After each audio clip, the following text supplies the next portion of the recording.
तो स्टूडेंट्स कैसे हो आप सभी लोग। स्वागत है आप सभी का बायो स्टडीज यूट्यूब चैनल के ऊपर। तो क्लास 12 के अंदर जो चैप्टर फर्स्ट है reproduction in lower and higher plants, उसका पार्ट 1 हमने कंप्लीट कर दिया है। जैसे कि पार्ट 1 में हमने इसके अंदर रिप्रोडक्शन पढ़ा, टाइप्स ऑफ रिप्रोडक्शन, और असेक्सुअल रिप्रोडक्शन में 3 मेथड्स देखे, फ्रेगमेंटेशन, बडिंग, स्पोर फॉर्मेशन, और उसके बाद जो है हमने देखा वहाँ पे वेजिटेटिव प्रोपेगेशन। इसमें natural method and artificial method. Artificial method mostly important है, that is cutting, grafting and budding. तो ये सारी चीज़ें हमने पार्ट 1 में देखा है। तो अगर आपने पार्ट 1 अब नहीं देखा तो बायो स्टडीज चैनल के प्लेलिस्ट में आप जाएंगे तो वहाँ पे भी मिल जाएगा, या फिर वीडियो सेक्शन में आपको दिख जाएगा। ठीक है। सो हर शाम 6 बजे आपको रिकॉर्डेड फॉर्म में ये लेक्चर्स मिलते रहेंगे अपने पूरे विनर बैच के। ठीक है, कंटिन्यूसली वीडियोस आएंगे। अब ये जिस बुक से मैं पढ़ा रहा हूँ आपको, ये बुक हमने खुद बनाई है। जल्दी ये बुक जो है वो आप उसको परचेस कर पाएंगे। फिलहाल उसके ऊपर काम चालू है। ठीक है, तो इसी से आप लेक्चर करेंगे और यही बुक को आप एज अ रिविजन यूज करेंगे, जिससे क्या होगा कि आपको अच्छे से समझ में आ जाएगा और एक स्पीड से आपका पढ़ाई होगा, क्योंकि हमें बायो के साथ साथ chemistry, physics, mathematics, English, Marathi या फिर ऐसे बहुत सारे सब्जेक्ट हमें 12th में पढ़ने होते हैं। तो हम आपका टाइम बचाने का प्रयास कर रहे हैं। चलिए पार्ट 2 में हम देखेंगे सेक्सुअल रिप्रोडक्शन। अगर आपने अब तक बायो स्टडी ऐप को डाउनलोड नहीं किया तो डिस्क्रिप्शन में ऐप की लिंक है, वहाँ पे डाउनलोड कर लीजिए। स्टडी मटेरियल वहाँ पे आपको मिल जाएगा। चलिए, सो रिप्रोडक्शन जो होता है उसमें 2 टाइप होते हैं। एक होता है असेक्सुअल रिप्रोडक्शन, दूसरा होता है सेक्सुअल रिप्रोडक्शन। तो असेक्सुअल तो हमने देख लिया, अब हम देखते हैं सेक्सुअल रिप्रोडक्शन। ठीक है, यस सर। अब मैंने आपको बोला था कि असेक्सुअल रिप्रोडक्शन में जो गैमेट्स होते हैं वो फ्यूज नहीं होते, लेकिन उसके एग्जैक्ट अपोजिट सेक्सुअल रिप्रोडक्शन में जो आपके गैमेट्स होते हैं, ये आप देख सकते हो। सो फ्यूजन ऑफ गैमेट, पहले गैमेट फॉर्म होते हैं, उसके बाद फ्यूज होते हैं। फ्यूजन ऑफ गैमेट को ही हम fusion of 2 compatible male gamete, इसको male gamete and female gamete, इसको हम फर्टिलाइजेशन भी बोल सकते हैं। क्या बोल सकते हैं? फर्टिलाइजेशन। क्लियर? हाँ सर। तो फर्टिलाइजेशन इस प्रोसेस में क्या होता है, तो mail gamete and female gamete fuse होते हैं। उसके बाद वहां पे जब ये दोनों फ्यूज हो जाएंगे तो उससे बनेगा जाइगोट, और ये जो जाइगोट है वो बाद में किस में ट्रांसफर हो जाएगा? एम्ब्रियो के अंदर ट्रांसफर हो जाएगा। क्लियर? ये चीज आपको समझनी है। ये होता है सेक्सुअल रिप्रोडक्शन के अंदर। अब आप बोलोगे सर हमें एनिमल्स के बारे में पता है, क्या एनिमल्स में सेक्सुअल रिप्रोडक्शन कैसे होता है? Male female, male gamete female gamete, sexual intercourse होता है, बाद में fusion of male gamete, that is fertilisation. Male and female both का फ्यूजन होता है, और उसके बाद आगे की process, that means embryonic development बाद में होती है, जाइगोट टू एम्ब्रियो बनने की प्रोसेस। अब ये तो हमें सर पूरा पता है, लेकिन सवाल ये है सर सेक्सुअल रिप्रोडक्शन प्लांट्स में कैसे होता है? थोड़ा सोच के देखो। अब प्लांट्स में होने के लिए इसमें एक सबसे इंपॉर्टेंट ऑर्गन होता है, वो होता है फ्लावर। फ्लावर बहुत ज़रूरी है। अगर इस चैप्टर को समझना है तो फ्लावर का स्ट्रक्चर समझना बहुत ज़रूरी है, जो आपको क्लास 10th में था। आई थिंक आपने अच्छे से पढ़ा होगा। अगर नहीं पढ़ा है तो प्लीज़ अभी भी समय, अभी उसको पढ़ लो। उसको पढ़ेंगे तो पूरा चैप्टर समझ में आएगा। अब देखो सेक्सुअल रिप्रोडक्शन जो प्लांट्स है, अब प्लांट्स के लाइफ में 2 फेजेस होते हैं। एक होता है जुवेनाइल फेज, दूसरा होता है वेजिटेटिव फेज। ठीक है, अब ये इसको ही हम मतलब जुवेनाइल और वेजिटेटिव, और दूसरा होता है आपका रिप्रोडक्टिव फेज। यहाँ पे देखो, ठीक है, 2 फेज है। कौन सा फेज है सर? तो एक है सर जुवेनाइल फेज, इसको ही हम वेजिटेटिव फेज कहते हैं, और दूसरा है रिप्रोडक्टिव फेज। अब देखो जुवेनाइल मतलब बचपन में जब प्लांट छोटा होता है, और वेजिटेटिव, वेजिटेटिव क्यों? क्योंकि इसमें जो वेजिटेटिव पार्ट्स है उसकी ग्रोथ होती है। वेजिटेटिव पार्ट्स कौन कौन से होते हैं? जैसे कि लीव्स है, पत्ते होते हैं, स्टेम है ना, रूट्स है, ये तो बढ़ेंगे ही सर। तो ये जो पार्ट है ये है वेजिटेटिव पार्ट्स ऑफ प्लांट। और आपको पता है कि जब कोई सीड सॉइल में जर्मिनेट होता है तो वहाँ पे जो पौधा बनेगा, तो पहले 10 साल, 5 साल, 2 साल वो पौधा बढ़ेगा, उसकी हाइट बढ़ेगी, उसका स्टेम बढ़ेगा, उसका पत्ते जो होते हैं वो बढ़ेंगे, उसके अंदर सारी चीज़ें आएंगी, डेवलपमेंट होगी। तो ये सारी ग्रोथ को हम बोलते हैं वेजिटेटिव ग्रोथ। और ये कौन से फेज में होती है? वेजिटेटिव फेज या फिर जुवेनाइल फेज। तो जब सॉइल से प्लांट निकलता है तब से एक सर्टेन पीरियड तक उस प्लांट के अंदर एक फेज होती है जिसे हम वेजिटेटिव फेज कहते हैं। क्लियर? यस। उसे हम जुवेनाइल फेज भी बोलते हैं, जुवेनाइल फेज और वेजिटेटिव फेज। दूसरी चीज, अब जैसे ही वेजिटेटिव फेज कंप्लीट हो जाती है उसके बाद वहां पे आ जाता है आपका रिप्रोडक्टिव फेज। और रिप्रोडक्टिव फेज में इस प्लांट के ऊपर क्या आते हैं, फ्लावर आते हैं, ठीक है। सो प्लांट के ऊपर क्या आएंगे, तो फ्लावर आएंगे। तो ये फेज होती है आपकी कौन सी, तो ये फेज होती है आपकी रिप्रोडक्टिव फेज, क्योंकि रिप्रोडक्टिव फेज में रिप्रोडक्टिव स्ट्रक्चर्स बनते हैं और रिप्रोडक्टिव स्ट्रक्चर जो होते हैं प्लांट में वो होते हैं flower. Are you getting my point, yes sir. तो रिप्रोडक्टिव फेज में क्या आएंगे, रिप्रोडक्टिव स्ट्रक्चर आएंगे। तो हमने यहाँ पे सिंपल में देखा सेक्सुअल रिप्रोडक्शन जो प्लांट्स है उसके अंदर दो गैमेट का फ्यूजन होता है। उसके बाद प्लांट के जीवन में, प्लांट की लाइफ में दो फेजेस होते हैं। First one is juvenile phase, उसे ही हम वेजिटेटिव फेज कहते हैं क्योंकि उसमें वेजिटेटिव पार्ट्स की ग्रोथ होती है, डेवलपमेंट होता है। उसके बाद होती है रिप्रोडक्टिव फेज। क्लियर, हाँ सर। अब रिप्रोडक्टिव फेज में उसके रिप्रोडक्टिव ऑर्गन से रिलेटेड ग्रोथ होंगी, है कि नहीं। हाँ, अब देखो फ्लावर ना एक बहुत स्पेशलाइज स्ट्रक्चर है जो प्लांट के अंदर होता है। कौन है वो, फ्लावर। अगर फ्लावर नहीं होता तो प्लांट में सेक्सुअल रिप्रोडक्शन ही पॉसिबल नहीं होता, ठीक है। ये चीज समझ लो, सेक्सुअल रिप्रोडक्शन में फ्लावर बहुत जरूरी है। नेक्स्ट पॉइंट, अब जो फ्लावर है आपका वो चार पार्ट से बनता है। एक होता है calyx, then corolla, then androecium and gynoecium, ठीक है। अब इसके और में नाम भी आपको पता होनी चाहिए, इसके और में नाम मतलब ये अगर ज़्यादा है, मल्टीपल में है, ठीक है। तो ये जो है कोरोला मतलब होता है आपका पेटल्स, ठीक है। Yes sir, just a minute. क्या होता है, पेटल्स। ये जो एंड्रोशियम है इसको ही हम स्टेमन कहते हैं। क्या कहते हैं, स्टेमन, ठीक है। हाँ सर, ये जो गाइनोशियम होता है इसको हम कार्पेल कहते हैं। क्या कहते हैं, कार्पेल। आगे मैं आपको अच्छे से समझाऊंगा, डोंट वरी। और ये जो कैलिक्स होता है इसे हम बोलते हैं सेपल।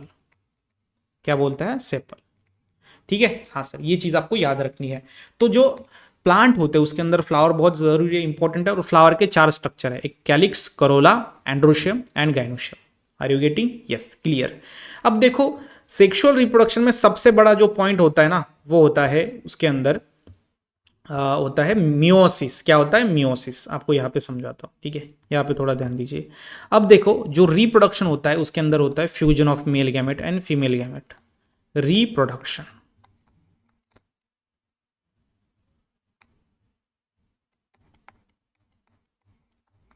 ठीक है। हाँ सर, अब ये जो रिप्रोडक्शन है इसके अंदर क्या होगा, fusion of male gamete and female gamete. तो इसमें दो गैमेट होंगे, एक मेल, दूसरा फीमेल। क्लियर है ना, हाँ सर, एक फीमेल और दूसरा मेल गैमेट। अब ये दोनों भी कैसे होते हैं, डिप्लॉयड होते हैं, मतलब इसके अंदर टू सेट ऑफ क्रोमोसोम होता है। याद रखिए डिप्लॉयड। जैसे ह्यूमन बींग्स की अगर बात करें तो ह्यूमन बींग्स के अंदर 46 क्रोमोसोम्स होते हैं। तो 46 मतलब ये डबल हो गया ना, तो ये 2n नंबर ऑफ है क्रोमोसोम्स। कितने, 46। अब ये जो 46 क्रोमोसोम है ये अगर फ्यूज हो जाएंगे तो 46 प्लस 46 मतलब आप वहां पे देख सकते हो कि 92 जो है वो जाइगोट के अंदर क्रोमोसोम बनेंगे। कितने, 92। और एक नॉर्मल ह्यूमन में कितने होते हैं, 46। तो ये तो क्रोमोसोम नंबर ऐसे बढ़ता ही जाएगा, समझ रहे हो कि नहीं। ऐसे क्रोमोसोम नंबर क्या होगा, बढ़ता जाएगा। लेकिन जो सेक्सुअल रिप्रोडक्शन होता है उसमें एक डिवीजन होता है जिसे बोला जाता है मियोसिस, ठीक है।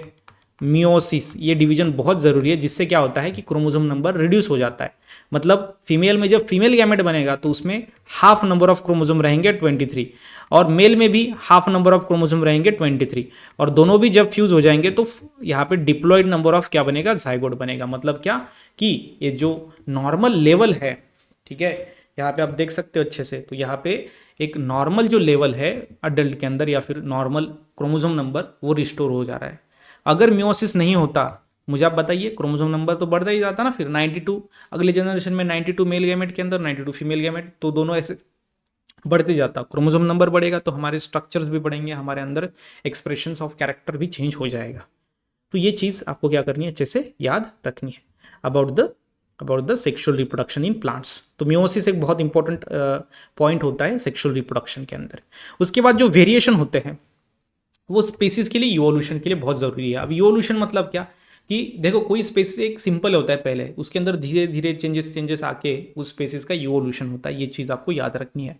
जैसे हमारी अगर बात करें तो पहले हम जो थे एंसेस्टर हमारे, वो कैसे दिखते थे, हम अब कैसे दिख रहे, हमारे तक जो प्रोसेस हुई है उनसे हमारे तक जो प्रोसेस हुई है उसे इवोल्यूशन कहते हैं, और ये ग्रेजुअल स्लो प्रोसेस होती है जिसको सालों साल समय लगता है कि नहीं, ये चीज समझनी है, तो वो इवोल्यूशन है। तो स्पेसिस का इवोल्यूशन करने के लिए क्या चाहिए, उसके अंदर वेरिएशन चाहिए, छोटे छोटे बदल उसके अंदर होते रहने चाहिए, है कि नहीं। चलिए, अब sexual reproduction is characterised by the male and female gamete. मैंने आपको बोला कि इसके अंदर मेल गैमेट और फीमेल गैमेट होता है, दोनों का फर्टिलाइजेशन होगा, मतलब fusion of male gamete and female gamete, ठीक है।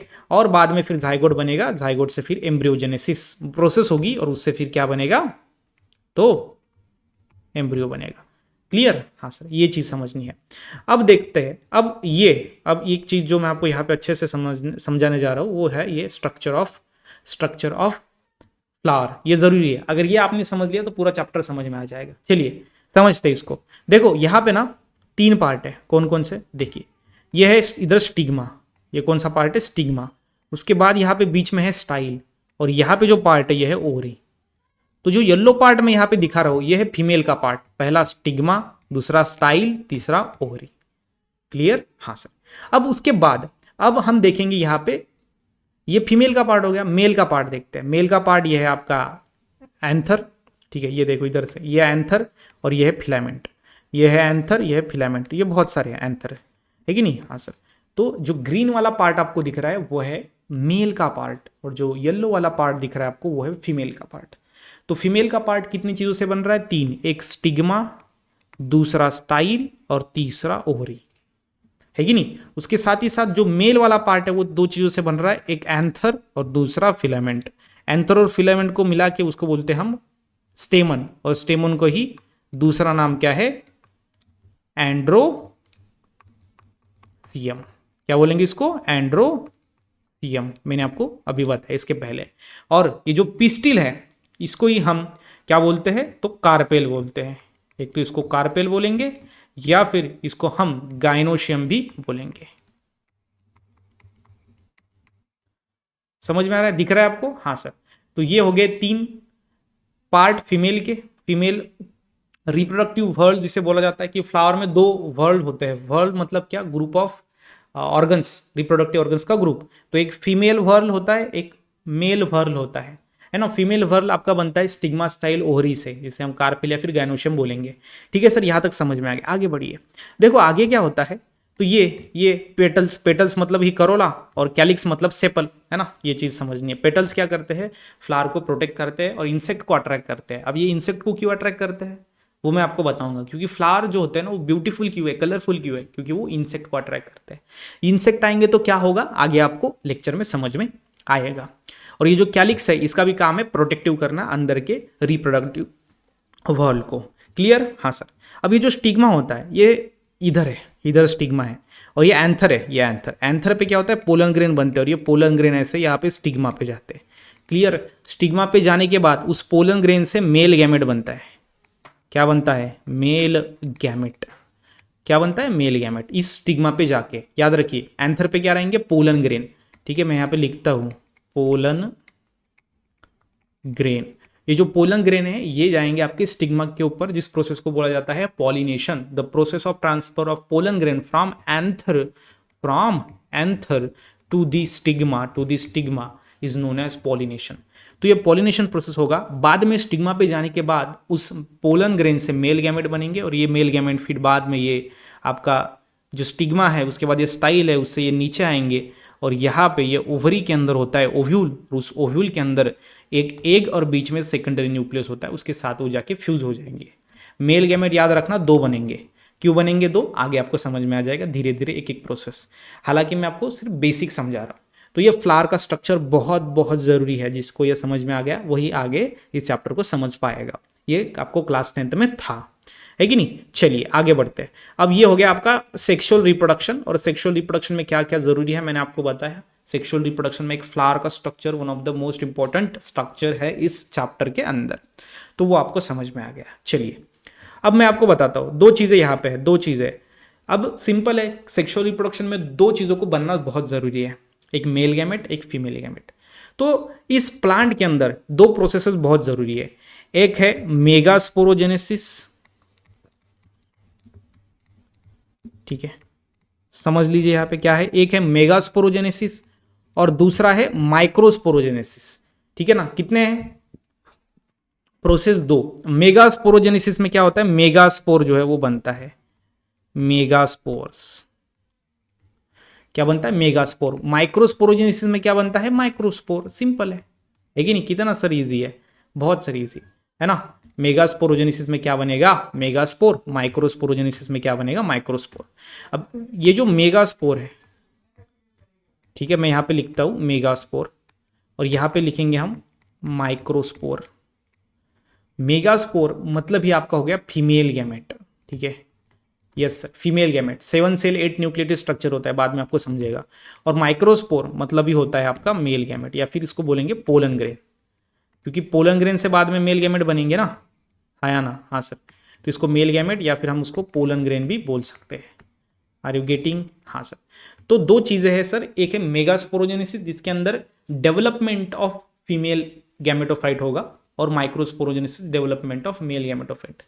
क्योंकि अभी ह्यूमन की अगर एग्जांपल ले तो मेल और फीमेल की बॉडी में टेस्टिस होते हैं, मेल की बॉडी में, फीमेल की बॉडी में ओवरी होते हैं, लेकिन उसका डेवलपमेंट सर्टेन पीरियड के बाद होता है, उसको डेवलपमेंट की एक प्रोसेस है। सिमिलरली प्लांट में भी वैसा ही है, पोलन ग्रेन है, लेकिन उस पोलन ग्रेन से मेल गैमेट कैसे बनते हैं उस प्रोसेस को बोलेंगे हम माइक्रोस्पोरोजेनेसिस, जो मेल गैमेट बनाता है।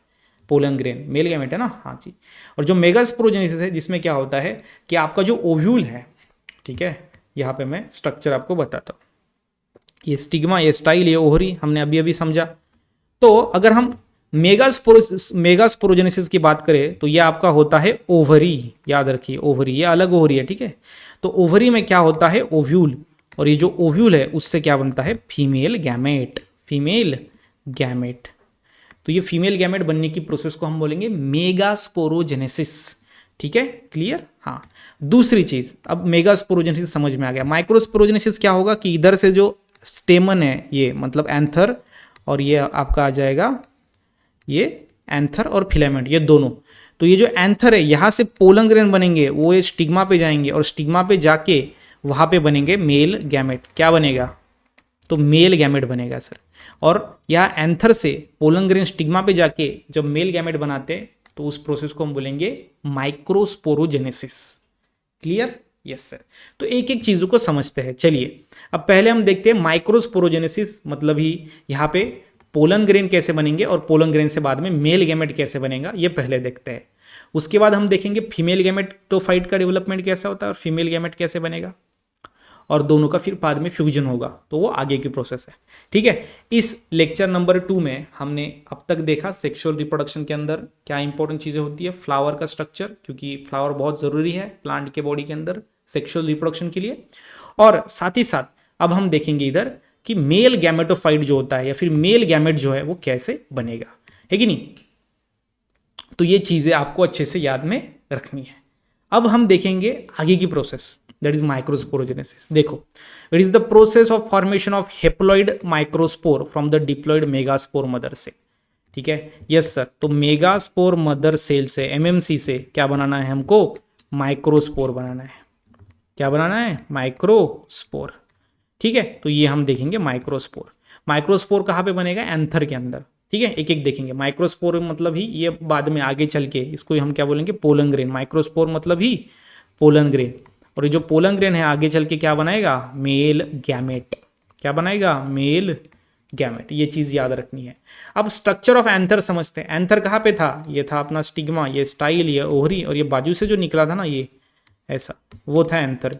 और ये एंथर पे ही आपका माइक्रोस्पोर बनेगा, पोलन ग्रेन, तो वो हम समझते हैं। चलिए देखो स्ट्रक्चर ऑफ एंथर में, एंथर होता है डायथेकस। डायथेकस क्यों? क्योंकि इसके अंदर दो लोब होते हैं। ये देखो यहाँ पे स्ट्रक्चर इसका दिखाई दे रहा है। तो दो चीजें आपको समझनी है कि जो एंथर होता है ना वो होता है डायथेकस, इसके अंदर दो लोब है, ये एक लोब और ये दूसरा लोब, मतलब ये हो गया डायथेकस, ठीक है, क्लियर दिख रहा है? हाँ। उसके बाद इसके अंदर 4 लोब होते हैं। कितने लोब? 4 लोब। ये एक लोब, ये दूसरा, ये तीसरा और ये चौथा। तो डायथेकस मतलब 2 लोब, ओके सॉरी, डायथेकस मतलब 2 लोब, और 4 स्पोर होते हैं। क्या होते हैं? 4 स्पोर होते हैं, याद रखिए। पहला स्पोर, दूसरा स्पोर, तीसरा स्पोर, चौथा स्पोर। तो 4 स्पोर होने के कारण हम इसे बोलते हैं टेट्रास्पोरेंजिएट। तो एक ये डायथेकस है क्योंकि 2 लोब है, और टेट्रास्पोरेंजिएट है क्योंकि इसके अंदर कितने पोलन सैक है? कितने पोलन सैक है? तो 4 पोलन सैक है। और लोब कितने हैं? 2 लोब है, इसलिए इसको डायथेकस और इसको टेट्रास्पोरेंजिएट। टेट्रा मतलब 4, स्पोरेंजिएट मतलब पोलन सैक। ठीक है। अब जो एंथर होता है जब इमेच्योर होता है, मतलब मैच्योर नहीं हुआ हो, तब वो किससे बनता है? तो ये पैरेंचाइमेटस जो टिश्यू होते हैं उसके ग्रुप से, पैरेंचाइमेटस टिश्यू के ग्रुप से उसकी इमेच्योर स्टेज रिप्रेजेंट की जाती है। मतलब एंथर जब इमेच्योर हो है तो उसके अंदर क्या होगा कि पैरेंचाइमेटस जो टिश्यू है उसके ग्रुप रहेगा। ठीक है, चलिए अब ये हो गया आपका एंथर। एंथर पे क्या बनेगा? एंथर पे बनेगा माइक्रोस्पोर। माइक्रोस्पोर मतलब क्या? तो पोलन ग्रेन, पोलन ग्रेन है ना। चलिए अब ये जो पोलन ग्रेन होता है इसके बारे में थोड़ा सा याद रखिए। ये नॉन मोटाइल है, मूवमेंट नहीं कर सकता। हेप्लॉइड है मतलब half set of chromosome, can be denoted by the capital N single. Okay, unicellular है मतलब सिंगल सेल से बना है। और ये सिंगल न्यूक्लियस है। अब एक ही सेल है तो सेल के अंदर न्यूक्लियस भी एक ही होगा। क्लियर? तो ये 4 चीजें समझनी है। एक नॉन मोटाइल मतलब मूवमेंट नहीं कर सकता, haploid half set of chromosome उसके अंदर होते हैं, यूनिसेलुलर, और single cell nucleus, single nucleus single cell. Okay sir, इसके ऊपर 2 लेयर होते हैं, surrounded by the 2 layer, surrounded by 2 layer. अब ये दोनों लेयर को हम कंबाइनली क्या बोलेंगे? स्पोरोडर्म। क्या बोलेंगे? स्पोरोडर्म। याद रखिए। तो अपना जो माइक्रोस्पोर है दैट इज पोलन ग्रेन, ये नॉन मोटाइल है, राइट, यूनिसेलुलर है, उसमें सिंगल न्यूक्लियस है, और ये जो है वो हेप्लॉइड है, हाफ सेट ऑफ क्रोमोसोम्स के अंदर है। साथ ही साथ इसके ऊपर 2 लेयर है, उसे हम स्पोरोडर्म कहेंगे, 2 लेयर को कलेक्टिव। सर कौन से लेयर है? तो एक होता है एक्साइन, एक्साइन ये बाहर का लेयर होता है, और दूसरा होता है इंटाइन जो अंदर का लेयर है। ठीक है, एक्साइन जो होता है वो आउटर मोस्ट लेयर, बाहर का लेयर होता है, और जो इंटाइन होता है वो अंदर का, इनर लेयर। ठीक है, हाँ सर। अब ये जो एक्साइन है और इंटाइन है, एक्साइन बनता है स्पोरोपोलिनिन नाम के केमिकल से। इंटाइन जो होता है मतलब अंदर की लेयर, वो बनती है सेलुलोज एंड पेक्टिन।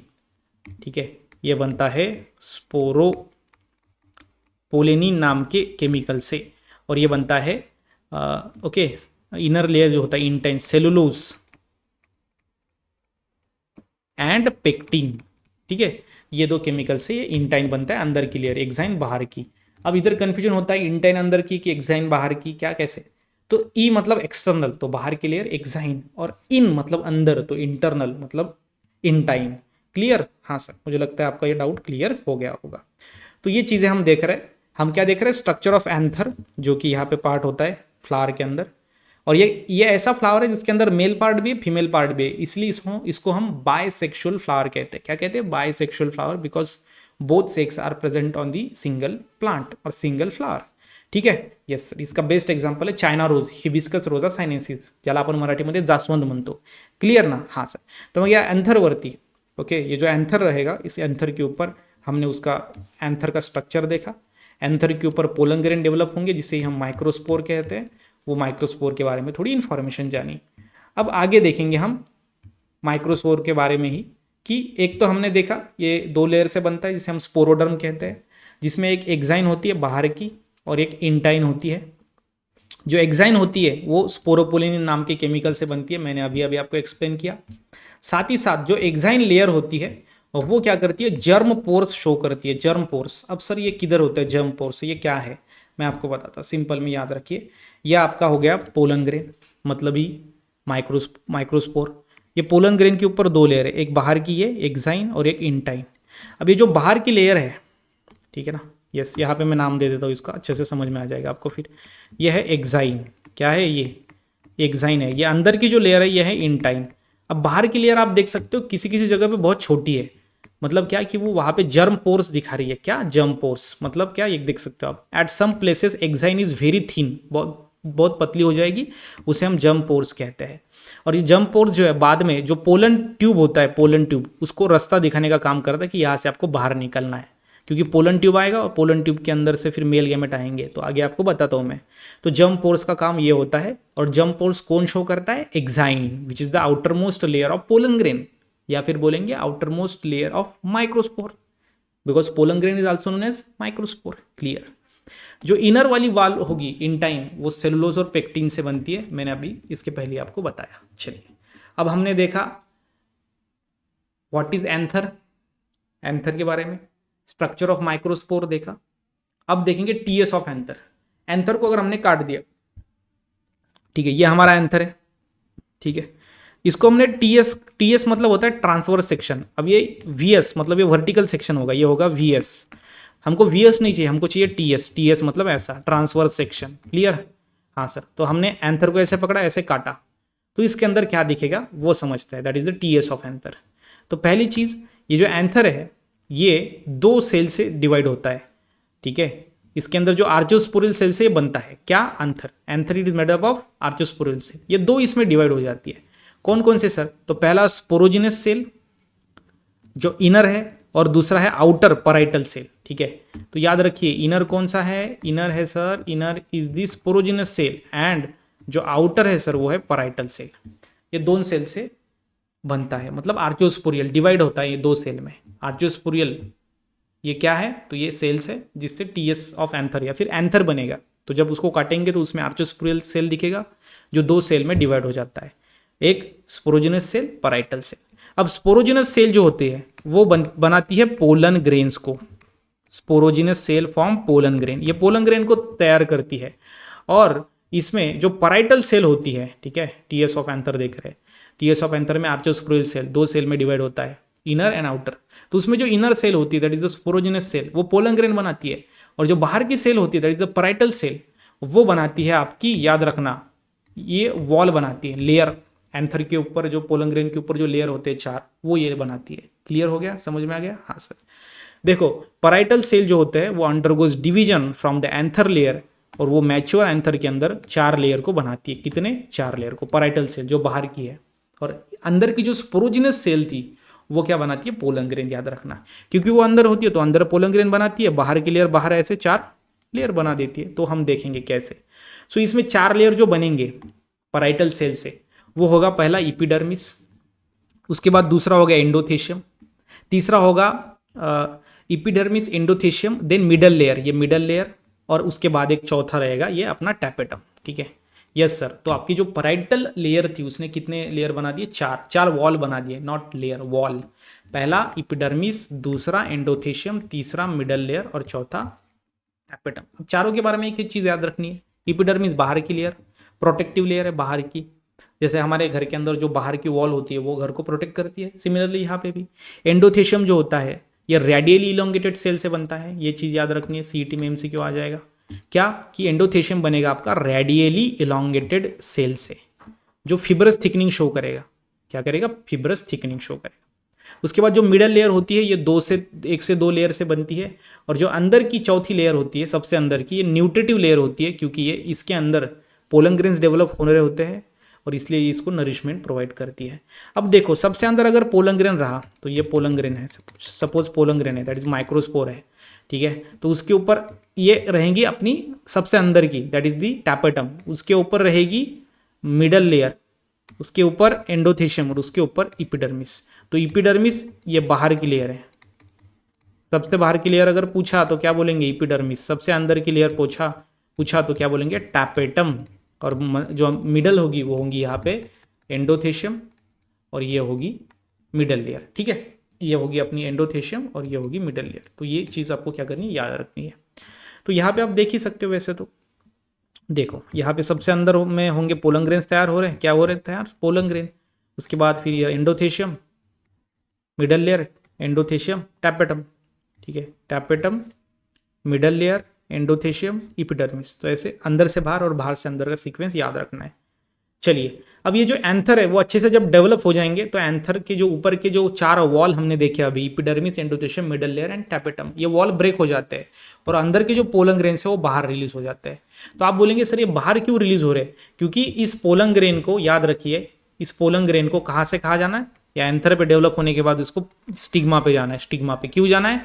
क्योंकि जब पोलन ग्रेन स्टिग्मा पे जाएंगे और स्टिग्मा के ऊपर के जो लिक्विड्स होते हैं उसको एब्जॉर्ब करेंगे तो बाद में वहां पे उसका डेवलपमेंट शुरू होगा।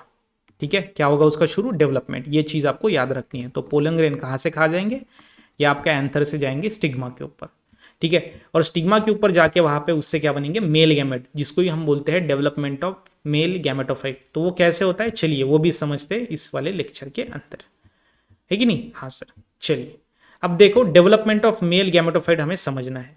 मतलब इससे क्या होगा कि हमने मेल गैमेटोफाइट के स्ट्रक्चर्स का पढ़ाई किया और साथ में साथ उसका डेवलपमेंट कैसे हुआ ये भी हमने पढ़ा इस वाले लेक्चर के अंदर। अगले वाले लेक्चर में फिर हम फीमेल गैमेटोफाइट का स्ट्रक्चर और फीमेल गैमेटोफाइट कैसे डेवलप होता है वो देखेंगे। अब देखो इसमें development of male gametophyte, last वाला पार्ट।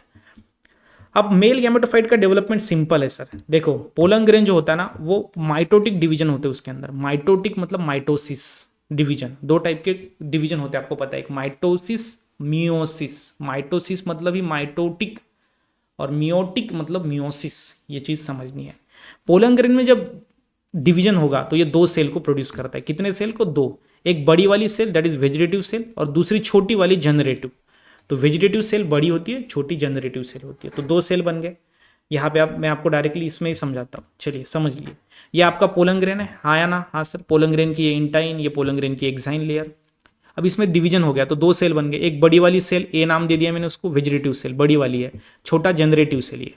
तो पहला डिवीजन हो गया, पहला डिवीजन। लेकिन कौन सा डिवीजन हुआ है? तो माइटोसिस हुआ है, माइटोसिस। उस माइटोसिस को ही हम माइटोटिक भी कहते हैं, तो ये और में नाम है उसके, याद रखिए, ठीक है। तो पहले से एक पहले डिवीजन हुआ सर पोलन ग्रेन में, तो उससे दो सेल बन गए। दूसरा डिवीजन होता है जो जनरेटिव सेल में ही होता है ये। तो जनरेटिव सेल छोटी होने के कारण ये जो वेजिटेटिव सेल है बड़ी वाली सेल, उसके साइटोप्लाज्म में ऐसे तैर रहा है, यहाँ पे आप देख सकते हो। उसके बाद ये जो जनरेटिव सेल है ये वाली, तो इसमें डिवीजन होता है अगेन दूसरा डिवीजन होता है। तो दूसरा डिवीजन जो होगा वो होगा माइटोसिसी, दूसरा माइटोसिस। इधर दो बार माइटोसिस होता है, याद रखिए। तो दूसरे माइटोसिस ने क्या किया कि आपका जो जनरेटिव सेल था ये छोटा वाला, तो उसको दो सेल में डिवाइड कर दिया, दो सेल बनेंगे, वो हो गए मेल गैमेट। तो सिंपल है, बहुत सिंपल, कि मेल गैमेट पोलन ग्रेन से कैसे बनेगा। तो पोलन ग्रेन में दो बार माइटोटिक डिवीजन होके, माइटोटिक मतलब माइटोसिस, तो दो बार माइटोसिस डिवीजन होके मेल गैमेट बनेंगे। पहले डिवीजन में वेजिटेटिव सेल और जनरेटिव सेल बनेगा, और दूसरा डिवीजन होगा वो सिर्फ जनरेटिव सेल में टेक्स प्लेस होगा। और जनरेटिव सेल में टेक्स प्लेस होने के कारण ये जनरेटिव सेल बाद में क्या बनाएगी? दो मेल गैमेट। और ये जब पोलन ग्रेन के अंदर ये मेल गैमेट बन जाएंगे, तो मैंने आपको अभी इसके पहले ही बोला था कि जो बाहर की लेयर है दैट इज ये एक्साइन है। तो एक्साइन कभी कभी कुछ यहाँ पे थिन एरिया शो करते हैं जिसे हम जर्म पोर्स कहते हैं। एरिया वहाँ पे छोटा होता है, तो वो जो जर्म पोर्स है वहाँ पे एरिया क्यों छोटा होता है?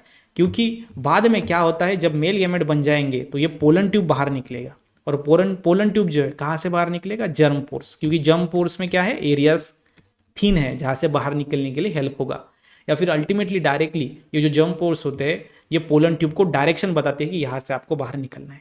तो ये pollen tube at the time of germination ये जर्म पोर्स से बाहर निकलेगा और ये नीचे जाएगा। आप बोलेंगे सर ये नीचे कहाँ पे जाएगा? चलिए वो भी बता देता हूँ मैं आपको, चलिए वो भी बता देता हूँ। किधर? हाँ सर ये इधर देखो, इधर ना बहुत सिंपल चीज़ है, सिंपल चीज़ बहुत सिंपल। कैसे? तो यहाँ पे आप देखेंगे कि ये आपका क्या है? फ्लावर का स्ट्रक्चर, राइट। तो यहाँ पे जब पोलन ट्यूब मतलब यहाँ पे जर्मिनेशन होगा, मेल गैमेट बनेंगे और यहाँ से पोलन ट्यूब नीचे जाएगा। अब नीचे क्यों जा रहा है? तो ये है आपका, ये इधर नीचे क्या है सर? ये है ओवरी। सर ये ओवरी है, ओवरी के अंदर क्या होता है सर? ओव्यूल। और ओव्यूल के अंदर क्या है? एग है। तो ये कब समझेगा आपको? जब आपने फीमेल का पार्ट समझा तब आपको समझेगा कि इधर एग होता है। तो इसीलिए ये पोलन ट्यूब ऐसे नीचे जा रहा होता है। तो नीचे जाके ये क्या करता है? ये तो लेक्चर नंबर 3 में आपको समझेगा, क्योंकि उसके अंदर हम फीमेल के पार्ट्स और फीमेल के अंदर उसका डेवलपमेंट कैसे होता है फीमेल गैमेटोफाइट का, वो देखेंगे। तो अब तक हमने क्या देखा? सिंपल मैं आपको रिवाइज कर देता हूँ। सबसे पहले हमने देखा सेक्सुअल रिप्रोडक्शन प्लांट्स के अंदर कैसे होता है, सेक्सुअल रिप्रोडक्शन में क्या क्या जरूरी है। उसके बाद हमने देखा एंथर का स्ट्रक्चर। उसके बाद माइक्रोस्पोर का structure, microspore is nothing but the pollen grain. और उसके बाद हमने टीएस ऑफ एंथर देखा कि एंथर को अगर ट्रांसफर्स सेक्शन उसका देखे काटे तो उसके अंदर क्या दिखेगा। टीएस देखने के बाद फिर हमने देखा कि मेल गैमेटोफाइट का डेवलपमेंट कैसे होगा। That means from pollen grain वहां पे मेल गैमेट कैसे बनेंगे पोलन ग्रेन से। तो बहुत सिंपल है, दो बार माइटोसिस डिवीजन होके, जो मैंने आपको एक्सप्लेन किया अच्छे तरीके से। अब ये हो गया आपका पूरा माइक्रोस्पोरोजेनेसिस, है ना, जिसके अंदर माइक्रोस्पोर बना है। अब कल के लेक्चर में अब हम देखेंगे मेगास्पोरोजेनेसिस। तो मेगास्पोरोजेनेसिस में क्या होगा? तो फीमेल का जो पार्ट है वो देखेंगे, उसका कैसे पार्ट होता है, और वहाँ पे फीमेल गैमेट कैसे बनते हैं, गैमेटोफाइट जिसे बोलेंगे। तो फिर मेल गैमेट कैसे बनता है वो समझ में आ जाएगा। तीसरे वाले लेक्चर में फीमेल गैमेट कैसे बनता है वो समझ में आ जाएगा। फिर चौथे वाले लेक्चर में वो दोनों आपस में फ्यूज कैसे होंगे, दोनों मिलेंगे कैसे, फर्टिलाइजेशन कैसे होगा वो देखेंगे। फर्टिलाइजेशन होने के बाद वहाँ पे फ्रूट बनेगा और फ्रूट से सीड, मतलब नया प्लांट बन जाएगा। दैट मीन्स रिप्रोडक्शन की प्रोसेस कंप्लीट होगी। तो आई थिंक मुझे लगता है इस नज़रिए से आपने अब तक प्लांट की तरफ नहीं देखा होगा कि प्लांट के अंदर सेक्सुअल रिप्रोडक्शन कैसे होता है। आगे भी बहुत चैप्टर में इंटरेस्टिंग चीज़ें हैं, इस तरीके से हम देखेंगे आगे के पार्ट। बाकी ये जो नोट्स है ये आपको जल्दी ही मैं एक बुक के फॉर्म में आपको दूंगा, ठीक है। साथ ही साथ अगर आपको वीडियो अच्छा लगा हो तो प्लीज़ कमेंट करके मुझे बताइए कौन सा पार्ट आपको अच्छा लगा, लेक्चर कैसे लगा, अपने दोस्तों के साथ इसे शेयर करिए। चलिए मिलते हैं नेक्स्ट पार्ट के अंदर।